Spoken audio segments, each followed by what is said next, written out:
Sashen Hausa na DW an kawo ƙarshen taron da aka gudanar a Gaya da ke jihar Doso a jamhuriyar Nijar na wayar da kan al'umma bisa muhimmancin katin ƙungiyar bunƙasa tattalin arzikin ƙasashen Afirka ta Yamma ECOWAS ko CEDEAO. Wannan kuma a wani mataki na sauƙaƙa al'umman yankin shiga da fita cikin ƙasashe mambobin ECOWAS ko CEDEAO. Wakiliyarmu daga Gaya, Ramatu Isa Wanke, ta aiko mana da ƙarin bayani a cikin wannan rahoton.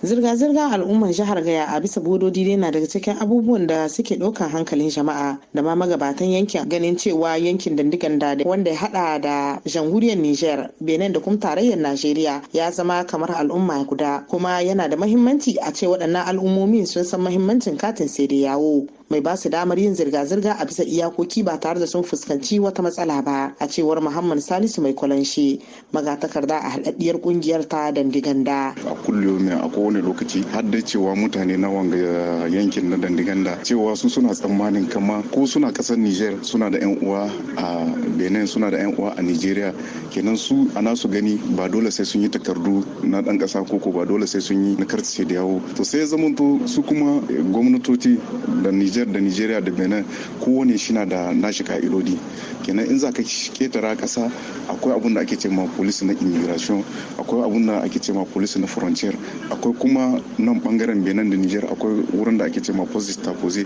Don duk wurare ne da in za ka ketara ka shiga kasar wani dole sai an san kai wane ne, daga ina kake, kuma menene za ka je kai. To in ba ka da takarda ko guda bisa kai gare kai, kenan ba za a iya sanin me zai kai ka ba. A cewar Muhammad Salisu mai kwalanshe, nan zuwa gaba kaɗan za a so yin wannan kati a kyauta ruwan Allah, kuma akwai buƙatar wakilan jama'a da suka halarci taron su faɗakar da al'umma abubuwan da sun kashi. Muna buƙatar in sun koma kowane a cikin nashi yanki ya yi ƙoƙari ya ba da bayani, ya waye mutane kai, don saboda radda za a fara wannan ayyukan ya zamanto kowa mutane al'umma za ta zo, don saboda a rage wannan wahala ta bisa iyakoki.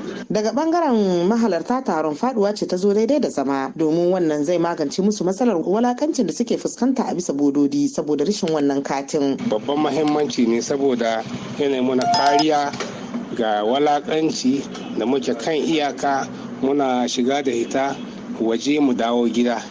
To wannan takardun Allah ya samu ka same su, to da mu da yaran mu duka zai zama muna kariya. In Allah ya so in na ta yi ina da nimiron kowane mai gari, zan kira shi in ba shi bayani, sannan shi kuma hiwatsa mutane ne bayani. Sunana Suleiman Adamu, kiyaman 'yan kabu-kabu a nan birnin Gaya. Ana samun matsaloli da dama. Katin identity namu na Niger wajen Benin ba dauke shi da mahimmanci ba, bai aiki.